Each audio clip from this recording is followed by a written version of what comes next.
Bonjour à tous, Monsieur Hamza, votre professeur de chimie. Bienvenue à cette vidéo capsule exam sur des exercices d'application sur les transitions électroniques, absorption et émission. Avant de commencer, souriez parce que tout ça va bien se passer. Donc, exercice numéro 1. Parmi les propositions suivantes concernant l'électron de l'atome d'hydrogène, excité au niveau n est égal à 4 et émettant les raies représentées, lesquelles sont exactes. Donc, on va commencer par l'item A. Donc, les raies retombant sur le niveau n est égal à 1 font partie de la série de Balmer. Donc ça, on l'a vu dans le cours. La série de Balmer, c'est lorsque les raies retombant au niveau n est égal à 2. Et donc, l'item A est faux. Item B, la longueur d'onde émise lors du retour à l'état fondamental à partir de n est égal à 4 est à peu près est égal à 121,5 nanomètres. Regardez, donc ici, j'ai un état excité qui est n égale à 4. L'électron revient à l'état fondamental, c'est-à-dire n est égal à 1. Donc c'est ça l'état final. Donc on cherche à calculer la longueur d'onde. Regardez, pas de panique, on va détailler tout de A à Z. Donc, qu'est-ce qu'on cherche? Donc on cherche la longueur d'onde quand l'électron passe de n est égal à 4 à n est égal à 1. Donc lambda de niveau n est égal à 4 au niveau n est égal à 1. Donc maintenant, qu'est-ce qu'on sait? On sait que nu est égal à c sur lambda. Donc ça, c'est à apprendre par cœur. C'est ça, la relation qui lie la fréquence, la vitesse de la lumière dans le vide sur la longueur d'onde lambda. Et donc, pour calculer lambda, donc lambda est égal à c sur nu.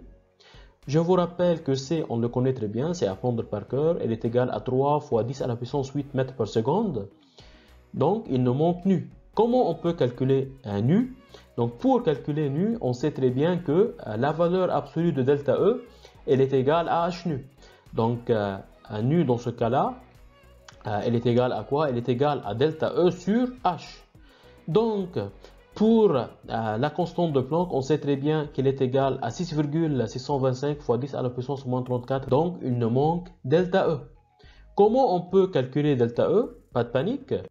Donc, pour calculer delta E, on va utiliser la relation à valeur absolue de delta E qui est égale à la valeur absolue de E final moins E initial. Donc, E final, c'est E1 moins E initial, donc c'est E4. Je vous rappelle que En elle est égale à E1 sur n au carré. Donc, c'est E1 sur 4 au carré. J'ai remplacé E1 par sa valeur qui est égale à moins 13,6. Et E1 par sa valeur qui est égale à moins 13,6 ici. On obtient 12,75 électronvolts. Donc maintenant, on a déterminé delta E. Qu'est-ce qu'il faut faire? Il faut faire la conversion de l'énergie de l'électron-volt en joules. Je vous rappelle que chaque électron-volt est égal à 1,6 fois 10 à la puissance moins 19 joules. Et dans ce cas-là, on obtient l'énergie en joules. Et donc, on en déduit quoi? On en déduit que nu est égal à delta E sur H. Delta E, on vient de la calculer, qui est égale à 2,04 fois 10 à la puissance moins 18 joules, divisé par la constante de Planck qui est égale à 6,625 fois 10 à la puissance moins 34, on obtient la valeur de la fréquence qui est égale à 3 fois 10 à la puissance 15 Hz. Mais nous, la question c'est quoi? C'est de calculer la longueur d'onde. Et donc la longueur d'onde, elle est égale à C sur nu. On remplace C par sa valeur. Nu, on vient de la calculer. On obtient 9,73 fois 10 à la puissance 8 mètres, ce qui correspond à 97,3 nanomètres. Et donc l'item B est faux. Item C, la fréquence correspondant à la transition électronique entre le niveau n est égal à 4 et le niveau n est égal à 2 est égal à peu près à 0,62 fois 10 à la puissance 15 Hz. Donc le même principe, la même logique, la même stratégie, sauf que cette fois, on passe de l'état n est égal à 4 à l'état n est égal à 2 et pas de l'état n est égal à 4 à l'état n est égal à 1. Il n'y a rien qui change. Donc, qu'est-ce qu'on cherche? On cherche à calculer la fréquence quand l'électron passe de l'état n est égal à 4 à l'état n égale à 2. Donc nu 4, 2. Qu'est-ce qu'on sait? On sait très bien que delta E elle est égale à h nu, bien sûr toujours en valeur absolue. Et donc nu elle est égale à la valeur absolue de delta E sur h. La constante de Planck, donc qui est égale à 6,625 fois 10 à la puissance moins 34. Et donc, delta E, il faut la chercher. Et donc, delta E, c'est comme d'habitude, c'est E final moins E initial. Donc, cette fois, E final, elle est égale à E2 moins E initial qui est égal à E4. Donc, E2, par définition, c'est E1 sur n au carré.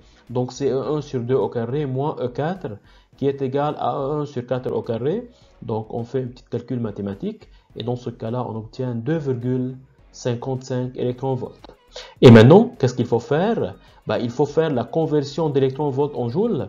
On sait très bien qu'un électron-volt est égal à 1,6 fois 10 à la puissance moins 19 joules. Donc en multipliant la valeur ici par 1,6, on obtient l'énergie en joules. Et dans ce cas-là, on peut déduire la valeur de nu qui est égale à delta E sur H, donc qui est égale à 4,085 fois 10 à la puissance moins 19 sur 6,625 fois 10 à la puissance moins 34. On obtient une valeur qui est égale à 0,62 fois 10 à la puissance 15 Hz. Et du coup, l'item C est vrai. Item D, la variation d'énergie correspondant à la transition électronique entre le niveau n est égal à 4 et le niveau n est égal à 3 est à peu près égal à 1,06 fois 10 à la puissance moins 19 joules. Juste une remarque ici qui est hyper importante, surtout pour les étudiants qui font le concours de PASS et de LAS. C'est pas parce qu'on trouve une question, il faut toujours faire des calculs pour répondre. Parce que parfois il y a des petits pièges, donc il faut s'en sortir. Ici, il nous parle d'une émission parce qu'on passe de l'état n est égal à 4 à n égale à 3. Et donc, il dit que la variation d'énergie est égale à 1,06 fois 10 à la puissance moins 19 joules. Donc ici, sans faire de calcul, on peut lui dire facilement que c'est faux. Pourquoi c'est faux? Parce qu'on sait très bien que la variation d'énergie en émission est négative. Et lui, il nous donne une valeur qui est positive. Donc directement, on dit que l'item D est faux. Et dans ce cas-là, donc le bilan de réponse c'est C. Donc c'était tout pour cette vidéo. J'espère que cette vidéo vous a aidé et vous a plu.